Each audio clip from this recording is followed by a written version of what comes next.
Hi, I'm Dr. Simon Middleborough, and I am a reader here at the Nuclear Futures Institute at Bangor University. I've been here for 3 years now, and I'm building a team of enthusiastic researchers developing materials for next generation nuclear applications, including fission, fusion, space, and medicine. I lead a group of 10 researchers and engineers coming from Wales and all around the world, working on experimental and modelling research projects to advance this important low carbon technology. I joined the Nuclear Futures Institute after working in industry at Westinghouse Electric Company in Sweden and the USA. At Westinghouse, I worked with an international team to develop the next generation of nuclear fuels and nuclear power plants. Before that, I worked at the Australian Nuclear Science and Technology Organisation, ANSTO, as a research leader modelling advanced nuclear materials for fusion and for nuclear medicines. The Nuclear Futures Institute was set up in 2017 and is directed by Professor Bill Lee, who is a leader in developing ceramics for nuclear and aerospace applications. The centre aims to support the ambitions of Wales and the UK with respect to nuclear new build in North Wales. We have 2 nuclear sites that are currently being decommissioned at Trawsfynydd and Wyther, and with this comes opportunities for new jobs and the exciting prospect of new technologies being proven here in Wales. At Bangor University, we are setting up a range of experimental and modelling capabilities to support the new build projects. We have commissioned the first nuclear materials laboratory here in the university, called Merlin. We are able to handle small amounts of uranium materials throughout our labs using our high temperature furnaces. This one is capable of operating at 2200 C, the hottest thing in North Wales. We also have analysis equipment and microscopy. Nuclear power is a reliable and extremely safe route to generate electricity, despite the headlines, and prides itself on its safety record. It is as safe or safer than other low carbon electricity generation technologies, and significantly safer than fossil gas and coal. The low emissions and very small footprint of a nuclear power plant means that nuclear power is a key tool to combat the climate emergency, working with other sustainable green technologies. At the heart of a nuclear power station is its fuel. In fission reactors, uranium or another heavy element is split into smaller elements, releasing incredible amounts of energy. The scale is often difficult to comprehend, but a single pellet like this can power an entire household for half a year, taking care of all your cooking, heating, and entertainment. The small volume of fuel is echoed in the small volume of waste produced per kilowatt. Although current nuclear technology's waste is very long-lived, it is low volume, and we have proven engineering solutions to appropriately handle it, and are making advances to reduce this volume and time even more. All the waste a person would produce in their entire lifetime would fit in the palm of their hand. As I said, the scales of nuclear are sometimes hard to comprehend, and this is why it is such an exciting technology. The reliable baseload power supply from nuclear is also ideal when considering cogeneration, the production of other outputs as well as electricity, including hydrogen, industrial heat, and medicines. Bangor University has been working with collaborators at the Royal Society, Imperial College, and beyond to assess and drive the deep decarbonisation of the UK's industries, transport, and beyond. We have projects focused on advanced technology fuel, making nuclear power safer, more economically viable, and better performing. In collaboration with the KESS Research Programme, Westinghouse, and the National Nuclear Laboratory through the Advanced Fuel Cycle Programme, we are developing a range of advanced fuels to power the future. Not since the dawn of nuclear energy in the middle of the last century has so much effort been placed into developing new fuels, partly driven by the need to rapidly decarbonise our energy. Fabio Martini is a PhD student working in my team researching nuclear fuels. Fabio, can you tell us a little bit more about your project and what drove you to do nuclear research? So my PhD project is about the research and development of advanced technology fuels, or ATFs, as they are known in the industry.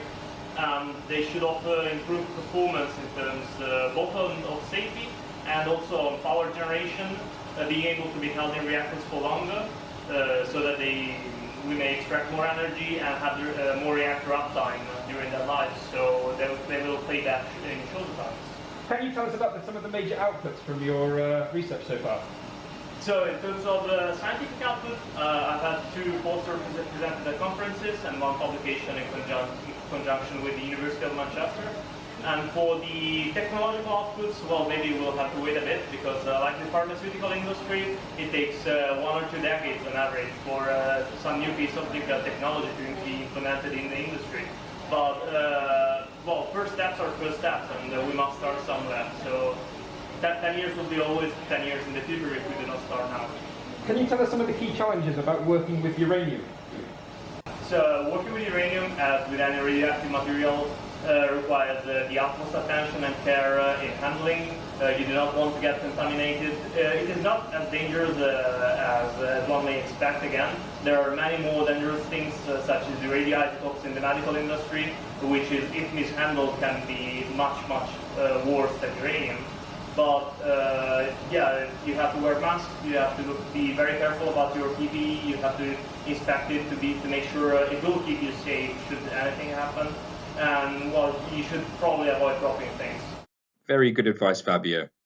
So Fabio's project is making immense strides to improve nuclear fuels and the behavior of nuclear fuels within reactors. He's doing this by looking at composite fuels. This is two different materials in one pellet. Previous pellet designs were focused just on UO2, whereas we're adding things to UO2 to improve its physical properties, thermal properties, and behavior throughout the pellet's lifetime. Working with Fabio is Dr. Phyllis Makarunja, working on an exciting project with the National Nuclear Laboratory developing these nuclear fuels. She's looking at ways to industrially scale these nuclear fuels. Phyllis, would you like to tell us a little bit more about your project? We basically work with ultra-high temperature ceramics, and these require really high temperatures for processing. But the advantage is that once we've made them, they are robust enough to withstand the extreme environments in nuclear reactors. So they can help to produce the nuclear energy we need. The spheres Phyllis produces by spray drying methods need to be sintered at extremely high temperatures. We use this vacuum furnace, which goes to 2,200 degrees Celsius, to sinter and densify these spheres. Once pressed and sintered, these spheres are placed into cylindrical pellets and the composite fuel is produced.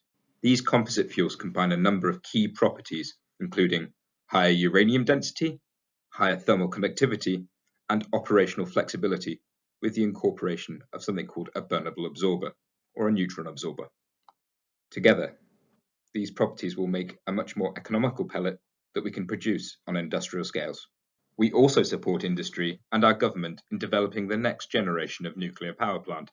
Here at Bangor, we are looking at reactors cooled using liquid lead instead of water, in collaboration with a consortium led by Westinghouse and funded through the Advanced Modular Reactor Competition by the UK government. Using molten lead to cool the reactor may raise a few eyebrows, but liquid lead allows us to operate far more efficiently compared to water reactors and at much lower pressures, ensuring safe and reliable operation. The challenge we face is developing materials that can withstand the higher temperatures for decades.